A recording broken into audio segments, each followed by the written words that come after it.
Hello there, ladies and gentlemen, and welcome to a quick video on where to find these Warframes. Real quickly, microphone quality sucks because this bad boy is out for repairs, so yay. Anywho, so where can we find these Warframes and how soon can I get them? This is a little video that's going to tell you how to get them linearly as you progress the star chart in a solo player manner or single player manner, but you can also get carried by your friends and you know where to get carried. But there's still going to be a little bit of gating because there's a lot of gates when it comes to some of these Warframes. So, right off the bat, you have on Earth, where you start, you have Excalibur, Volt, and Mag.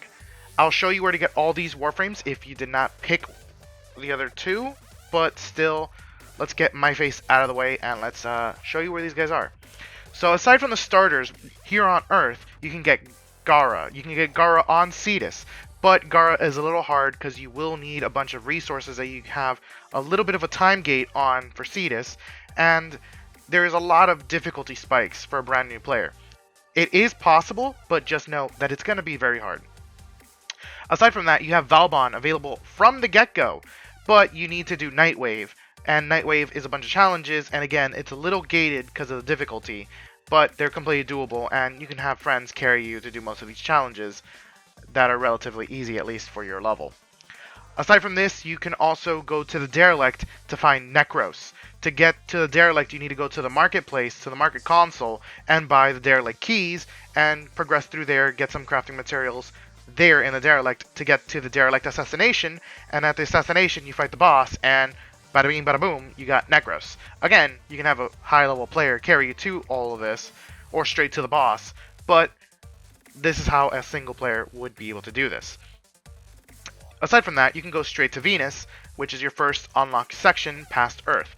On Venus, on the boss node there, you can find Rhino. Rhino is one of the best early game Warframes that can carry you up to the very late star chart.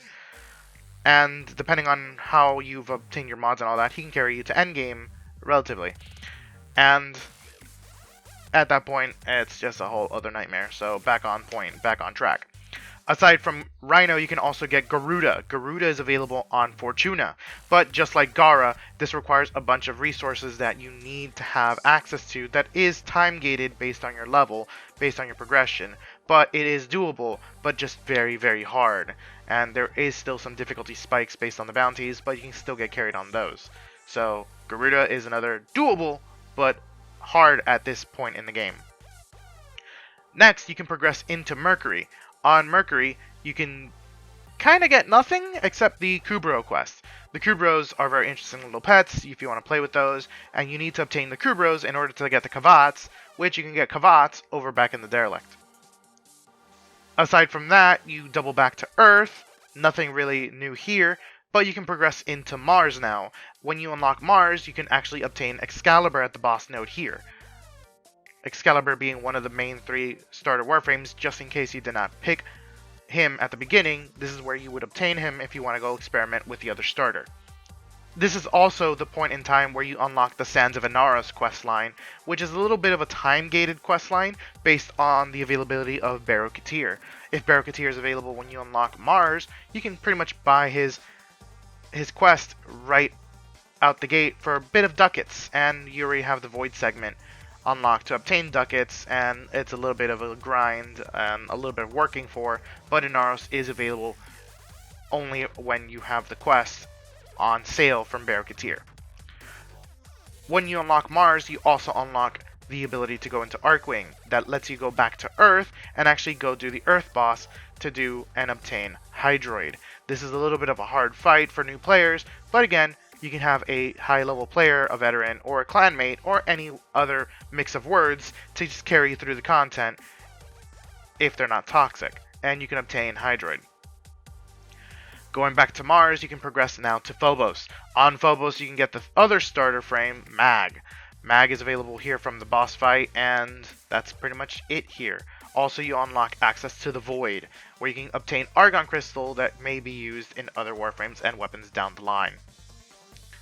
Doubling back to Mars, you've unlocked now Ceres. On Ceres, on the boss node here, it's a bit of a doozy because it's 2 bosses in one, and these are prior bosses you've met already, and you can obtain Frost. Frost, the icicle, the mystical, the snow globiest of Warframes, is available here for your leisure. Progressing past this, you can go to Jupiter. On Jupiter, you can get Valkyr, the Berserk Frame, the mistress of madness, of destruction, and the kitty. Yeah, she's a kitty Warframe if you use the alternative helmets. Progressing past Valkyr, you can go to the moon of Europa.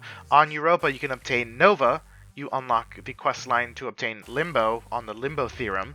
And you also unlock on the star chart the Sanctuary Onslaught section of the map. On Sanctuary Onslaught, you go do endless trials for Ceres, and you can obtain Khora. This is a zone that's unlocked only after doing a new Strange, which is associated to the area around Europa.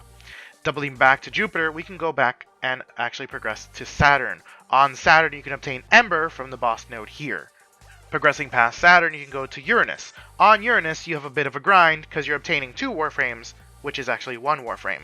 You have to do double the grinding on the boss node here to obtain Equanox Day and Equanox Night. When these two combine, you obtain Equanox, and that's just 1 frame with 2 different forms, which allows for upwards to, what was it, 7 different powers? Yeah, that sounds about right. Progressing past Uranus, you go into Neptune. On Neptune, you can obtain Loki from the boss node here, which is the Hyena Pack. The more players there are here, the harder it will be, arguably, depending on the players you're with. And you also obtain the questline available for Titania and Octavia. On the relay here, you obtain Chroma, but you cannot obtain and craft Chroma until passing Sedna, but we'll get there eventually. So once you progress into Pluto, on Pluto you can get Trinity. Trinity is the healing warframe that a lot of squads consider essential, but it is arguable at this point since there are so many other warframes that can create energy. But I digress. Now, if you want to go create Chroma, you have to head into Sedna, but Sedna has a requirement of going to Eris, so we'll go to Eris for now. On Eris, you get the availability of doing the boss node here, which is Mutilus Alid V. On Mutilus Alid, you can obtain Mesa, and it also unlocks the Jordis Precept quest to go obtain Atlas. Now that all of Eris has been unveiled, you can double back and actually go into Sedna. On Sedna, you can obtain Saren, you unlock the questline for Mirage, and the questline for Nidus. Nidus Blueprint is available from the quest, but you still have to go farm all his parts back on Eris on Ostris. Estrus. Words. I digress. Now that you've unlocked Saren, you can actually craft Chroma. Chroma requires parts from Saren, Frost, Ember, and Volt. But wait, we haven't addressed where you obtain Volt. Well, that's because Volt is available from Clan Tech. You can create a clan very early into the game and progress for this naturally, or you can be invited into a clan that's already progressed to its maximum and has obtained all this research.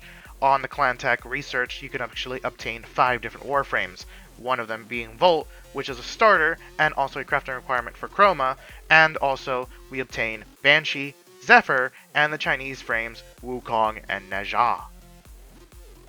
Aside from this, other warframes that have specific requirements is Ivara, which is required from spy missions, these different listing categories for easy, medium, and hard. You cannot obtain all 3 parts on one node, so this will require a bit of traveling, which is why I put her so late in the list, because you need to actually progress through the star chart to obtain these. And also Nyx, which is available from infested outbreaks.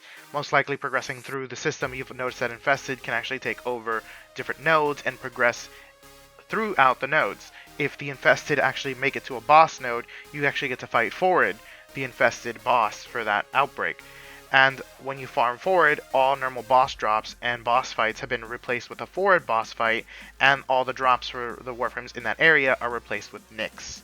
Other warframes that are specific to specific mobs are Oberon, which is available from only Eximus units, which are the glowing enemies that have specialized auras, which is Arson Eximus, which cause a fire blast that knocks everyone down, Ice Eximus, which have a ice bubble shield around them, and Toxin Eximus and magnetic XMS and this XMS and that XMS, but they're basically specialized glowing enemies that have special auras assigned to them. And they have a chance to drop Oberon parts. Another Warframe that requires specific enemies is Ash. Ash requires you to kill Mannix, and Mannix are the only ones that can drop his parts. Mannix are very interesting because they're very faction specific, so be prepared to hunt a bunch of Grineer. Aside from all this, you have access to all the other remaining Warframes. You have Revenant through his questline, Harrow through his questline, Excalibur Umbra through his questline, and also you have unlocked Baruch and Hildrin over on Fortuna now that you actually have progressed down the story and you have unlocked the features or the mechanics to actually obtain or even commence a dialogue with the NPC required for these two. And you've also unlocked the requirements to obtain Wisp, which is currently at the furthest point that the story has to offer. Again, this is a guide for people trying to play it solo or looking at the linear progression of these Warframes. You can obtain any of these Warframes if you have a friend that's willing to carry you through most of the content or help you unlock all this content that have prerequisites for you or help grind, boost, or carry you. But this is again for those players going linearly, progressively, and in a solo or group setting all at the same time. So set your expectations for some of these Warframes fairly and try not to burn out trying to get any one specific frame. Have fun, take it easy, and just enjoy the game overall. So if you have any ideas for another Warframe video that you'd like to see, leave a comment down below and I'll take your feedback and see if I can do it. Otherwise, what do you think of this video style format and all this information provided? And let me know what you guys think. Good? Bad? Yes? No? Maybe? So, until next time, guys, take it easy, have fun, and see you guys in game.